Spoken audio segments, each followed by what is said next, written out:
Keraton ini itu dibangun oleh Sultan A.M. Parkesit dengan uang saku sendiri. Makanya rumah sakit di seberang itu bernama Rumah Sakit A.M. Parkesit. Seluruh orang tahanan besok pagi akan diberangkatkan ke Samarinda untuk menyaksikan rapat raksasa.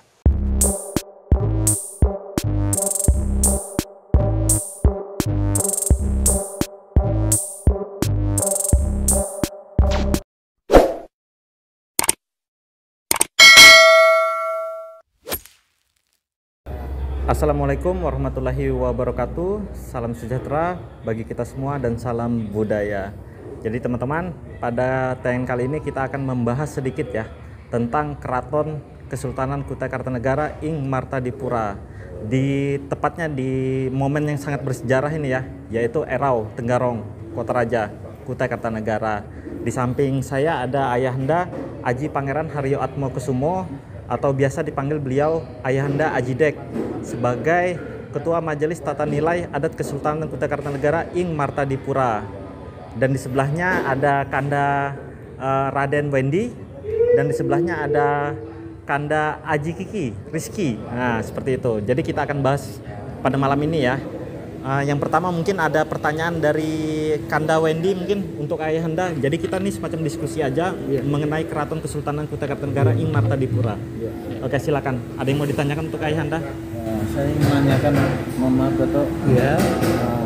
Selama ini kan kami mengetahui sejarahnya tentang keraton ini.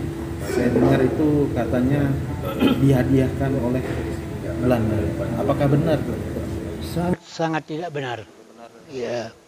Keraton ini itu dibangun oleh Sultan A.M. Parkesit dengan uang saku sendiri. Cuma aku mandi ingat berapa holden waktu itu. Tapi insinyurnya jelas orang Belanda. Nah, kenapa bangunan keraton ini begitu tahan? Coba bayangkan. Barangkali belum pernah terjadi ya, yang membangun rumah, yang membangun gedung, pasirnya itu punya Kutai disanga dulu, disanga. Ya, sebab walaupun bagaimana keringnya pasir, masih ada ngandung air. Jadi yang menyerap semen itu masih kurang. Tapi kalau pasir itu disanga, serapannya bukan main. Ya. Cuma insinyur itu jelas orang Belanda ya, bukan hadiah orang Belanda. Sini berbaris hadapan dulu. Tapi setelah dinding itu, yang sebelah kiri itu, setelah dibongkar, bungkam segalanya. Di situ surat itu dalam bumbung, dalam bumbung tuh emas barangkali ya ada setengah gram, ada pala, syarat, ada intannya halus, Pak. Syarat daripada naruh surat itu. Jadi surat itu ditanam sudah di dalam Tuh di dinding. Oh, dinding yang di situ, Kanda, Ayahanda? Iya. Ya Okay. pasti ada tulisannya loh. Dan pembongkaran itu disaksikan oleh anggota DPR, disaksikan oleh aparat pemerintahan lah. Di samping itu disaksikan oleh kerabat-kerabat yang nuntut segala macam tadi. Nah, setelah melihat pernyataan surat itu sepi sampai sekarang ini. Nah, itu ceritanya. Jadi keraton ini resminya pada waktu itu tahun 38. Tahun berapa ya Anda? Tahun 38 diresmikan. 1938. Ya. Jadi cucu A.M. Parkesit yang dilahirkan di keraton yang pertama adalah Kak Ben, Haji Ahmad Beni Goodman, yang bergelar Haji Pangeran Haryo Kusumo Yudo II. Nah, Sida pertama kali dilahirkan ini. Abis Sida baru aku tahun 40. Nah itu. Jadi itu tanggapan itu harus kita meluruskan. Jangan nih hadiah Belanda. Sida membangun keraton ini bersama-sama dengan rumah sakit. Makanya rumah sakit di seberang itu bernama Rumah Sakit A.M. Parkesit. Meneruskan rumah sakit sini. Nah itulah. Jadi ada dua bangunan pada hari itu. Pada waktu itu dua bangunan keraton dan rumah sakit. Oke, mungkin Kanda Wendy Raden Wendy ada yang mau ditanyakan lagi. Mumpung ada Ayahanda, kita bisa bahas secara menyeluruh ya tentang sejarah Kerajaan Kutai atau sekarang Kesultanan Kutai ya, setelah kita menyerahkan kekuasaan kita kepada Indonesia gitu Ayahanda ya. Oke, silakan Kanda atau mungkin saya tanyakan tentang ini kan udah masuki September nih, akhir bulan. Saya nak tanyakan tentang sejarah PKI waktu nyerang ke keraton. PKI datang nih ke keraton saat itu. Waktu itu AMPRC pas enggak melaksanakan sholat subuh. Subuh datang. Jadi ada pelayan sini disodong sudah minta tunjuki di mana kamar Sultan. Mana leh pas hari bawa nunjuki kamar Sultan. Pasti dia tidak sembahyang subuh itu. Ditodong bukan gampang. Tapi sempat jarang. Aku di papa bilang, jangan kita mengadakan apa-apa ya. Aku di papa bilang, lamu di kebun tuh kelongkop orang steling sudah. Lamu itu melawan waktu itu hancurlah. Ya. Tapi datuk sama jangan apa-apa ya. Aku di papa bilang. Sampai sila balik busung aja. Waktu saya berkemeh, ditodong juga. Bah, berbenci aku. Dua buting buku itu.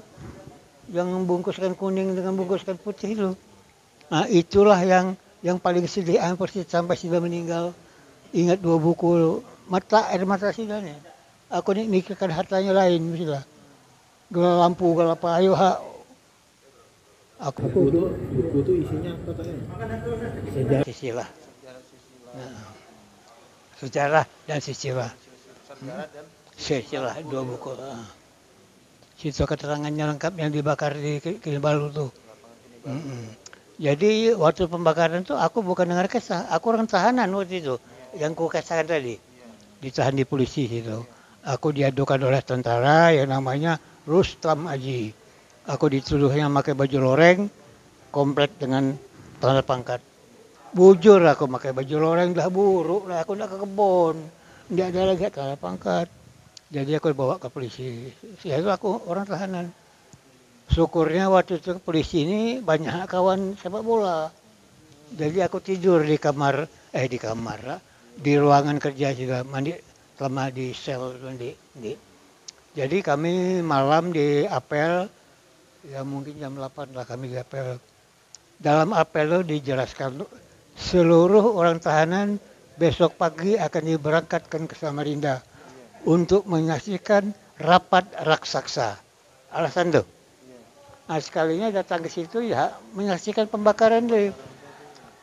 Baju, seluar, kepong itu mantel. Bahasa adatnya kepong. Nah itu, setorong sila ini disepak dengan bola. Baru ada orang bini, dua orang nari. Woi, dicijaknya ke surat pamburannya. Siramnya dengan minyak pel dengan korek. Habis kan? Aku ini nyaksikan bukan bekasa. PKI. Sampai aku sempat melarikan diri pada waktu itu. Dua orang yang menyelamatkan aku. SPM juga. Pertama kali aku bekas SPM itu namanya Pak Wahab, orang Banjar. Tinggal di Sungai Pinang. Pertama kali di lapangan tuh. Ayo teriak. Paksa aku nih, ayo bakar. Oh, dipaksa. Dipaksa. Air mata aku itu. Tapi lawas parainya. Jangan banyak penderan lah. Ikam ke sini. Itu aku lolos. Pak Wahab namanya. Sampai aku diserahkan dengan Pak di Samarinda ke rumahnya Panglima Soraja. Datang ke situ aku dibelinya makan, dibelinya aku picis waktu itu 150 kah. Besar dulu tuh. 150. Nah, macam itu juga bunyi Panglima tuh, umpati aku lah sampai ke Labuhan, masuk di kompit ini. Kita pura kada kenal. Ayo sampai pelabuhan, kulati kompit ini sini kah aku sama ya. Begitu ketama orang tuh diam. Aku sama langsung kompit berangkat. Ini ada yang bawa barang papa. Kompit ini kan bawa barang nih. Tapi aku sama tuh dia bawa barang langsung berangkat sampai ke Handal 2. Di Handal 2 lagi apa? Pesan sila Panglima loh. Cari ini sopir taksi seolah-olah Mbak Iban taksi. Nah, bilangan ada supir Mbak Iban taksi itu tamanya aja. para iya taksi lo. Itu pesannya. Sampai di handil luar lo. Kulihat di supir, wah ini nyampe Iban. Para kok. Tanya iya lah. Tanya iya. Dari mana? Dari Samarinda. Nama siapa? Nama saya. Mau tahu kah? Nama saya mau kemana? Bukan main jawab gitu. Nama saya mau kemana? Udah paham ya? Kode berarti itu ya. Kode sih dah. Saat itu ya. Udah berangkat. Sampai di balik papannya disambut SPM. Orang Bugis namanya Samsudin. Diserahkannya pulang aku nih ke rumah pengusaha papan orang Bugis ya yang namanya Haji Hasan Koro. Nah, situ aku, situ nginap. Akhirnya aku situ sambil marahi AM Presid. Bapak dah, Pak, bisakah Bapak cari kerjaan? Wah, ada usah Ji. Enggak Pak, enggak enak saya begini aja. Biar saya cari kerjaan sendiri aja. Dikenakan sida aku dengan Raden Subowo, R Subowo. Inya punya perusahaan galang kapal. Situ aku bekerja. Umur berapa kita tahu saat itu? Tahun 60-an itu, jadi sudah umur 20-an lebih. Mengka dia udah bekerja tuh oleh sarang PKI. Sarang berbunyi PKI, makanya aku makanya maji. Dia pada kasih aku ni orang Manado, Deki kan. Iya, iya. Percaya sih lah. Iya. Saya orang Manado, cuma saya enggak bisa bahasa Manado. Habis lahir di Samarinda. Kisah. Pasal binaka lah. Itu kisahku. Jadi aku selamat tuh di 2 orang yang menyelamatkan aku. Ingat kita dengan saudara saya. Ingat. Nama. Oke Anda, mungkin ada pertanyaan sedikit yang misak ya di dada ya. Maksudnya ingin saya pertanyakan pada tayang kali ini. Banyak nih teman-teman di luar bertanya nih, teman-teman juga bertanya. Apakah Kesultanan Kutai itu pernah dijajah oleh Belanda seperti itu? Karena memang selentingan di luar Kesultanan Kutai Kartanegara Ing Martadipura ini tidak pernah dijajah oleh Belanda. Seperti itu. Kabar yang beredar kah? Apakah itu benar atau gimana ya? Kalau dijajah dengan Belanda itu tidak benar. Tidak benar ya? Tapi kalau ada hubungan ekonomi, benar. Ya. Justru itu, bukan zamannya AM Persis saja, zamannya Sultan Sulaiman sudah nantang. Sampai Sultan Sulaiman itu di Belanda, tidak dibunuh, ditamakan sila di kandang harimau. Sempat. Baru tahu saya kisahnya. Nah, makanya, ini Sultan Sulaiman dulu ya. Iya. Makanya Sultan Sulaiman dijebak sida, tamakan sida ke kandang macan untuk dibunuh saja bang. Tapi macan itu jangankan merongkok, tunduk. Kios tuan-tuan Belanda, jangankan awak, macan aja tunduk aku. Mulang pada situ malah sida bendera macan. Jadi di atas kepala macan itu ada jarak ya, ketopong. Artinya ketopong itu lebih tinggi pada macannya, apalagi awak. Nah itu namanya Paji Agung Berjaya.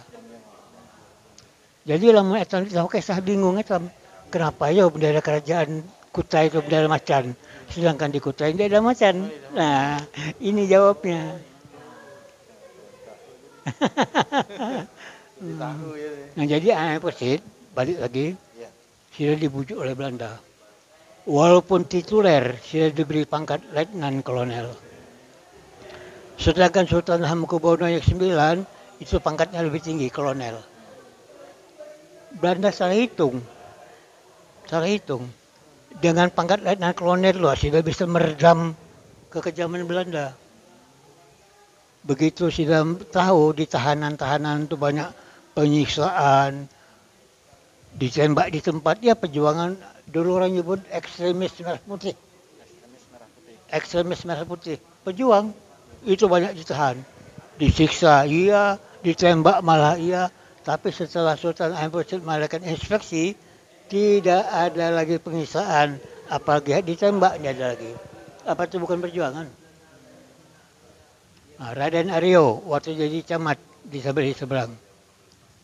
Wah, bicaranya situ sini untuk mengibarkan merah putih. Belanda tahu, nggak tangkapnya. Bapak Ai, Raden Aryo itu, dulu masih Raden ya. Lari sudah, bersembunyi di keraton. Belanda tahu tapi tidak berani geledah. Belanda paling tinggi pangkatnya letnan. Ketemu orang Soeharto. Aku ini sempat letua balik papan lo, mulang ke Tegarong memakai kapal perang kami. Namanya Tidore. Jadi coba balik papan sampai ke sini, pakai kapal perang. Aku 4 di situ. Itu Haji Letnan Kolonel waktu itu. Jadi aku tuh kisah apa pengalamanku, beda lah. Tidore itu nyebu paling di situ panjang, maju mundur. Ya. Tidur namanya. Akhirnya diganti Hang Tuah, tenggelam. Waktu diganti Hang Tuah, tenggelamnya dekat Penajam. Nah, jadi itulah dengan senjata diberikan oleh Belanda, tidak bujuk. Tapi akhirnya senjata itu diserahkan oleh ANP Persib dengan polisi. Dulu disebut polisi negara. Nah, diserahkan situ. Jadi ternyata Belanda salah hitung. Dengan pangkat letnan kolonel tadi, wah sudah Belanda ada beraninya. Karena pangkat Belanda itu paling tinggi letnan. Jadi di geledah juga di keraton ini. Nah itulah cerita dari perjuangan ANP Persib itu. Oke, untuk Kanda Raden Wendy ada pertanyaan lagi? Itu aja sudah. Itu cukup ya. Untuk Kanda Haji Rizky? Ada yang saya tanyakan. Waktu dulu kan sempat saya diberi hadiah, jujur kan itu yang Jamirum, hadiah dari Ratu Belanda. Jamirum yang ada di muka Masjid Jami. Kalau itu hadiah, tetap etam dapat membenarkan. Tapi etamnya kan sudah berbentuk benua, bukan bahari ya, benua atau kota. Ya jelas ada jam kotanya. Dibuatlah jam itu yang diberi nama jam Nirom. Dan pada waktu itu bukan jam aja, AM pada kesini punya satu motor, namanya Nirom juga. Nah, akhirnya aku bicara di motor dulu, aku tinggalkan jam deh. Motor Sida yang namanya Nirom itu diganti Sida Mawar Melati. Aku ini tanya Sida, Lek, awak tahu kah motor ini kuberi nama Mawar Melati? Pun tahu. Apa? Nama kembang. Aku udah bertanya artinya. Tahu gak Mawar Melati itu kembang. Aku tidak bertanya artinya ini apa. Oh tak leh. Tahu ampun batik saya tahu pun. Artinya merah putih. Warnanya kembang itu Merah putih. Wah senang hatiku mendengar keterangan Cidau. Jadi tadinya Nirom berganti Mawar Melati. Itu merah putih artinya. Mungkin itu aja Kanda Rizky. Baik teman-teman, itu tadi ya perbincangan santai kita bersama Ayahanda Aji Pangeran Haryo Atmokusumo sebagai Ketua Majelis Tata Nilai Adat Kesultanan Kutai Kartanegara Ing Martadipura. Kita tadi bercerita tentang sejarah Kutai Kartanegara ya. Yang tadi kita bicarakan yaitu tentang sejarah Keraton Kesultanan sendiri. Habis itu tentang tadi kita berbicara tentang apakah PKI ya pernah berada di Kalimantan Timur ya dengan ceritanya tadi, dan yang terakhir tadi tentang Jamirum ya. Nah, beliau ini merupakan saksi sejarah teman-teman. Jadi saksi sejarah tentang kerajaan Kutai sendiri, saksi hidup lah seperti itu. Jadi alhamdulillah ya kita bisa diberikan pencerahan bersama beliau. Cukup sekian teman-teman tayangan dari kami. Wassalamualaikum warahmatullahi wabarakatuh. Waalaikumsalam.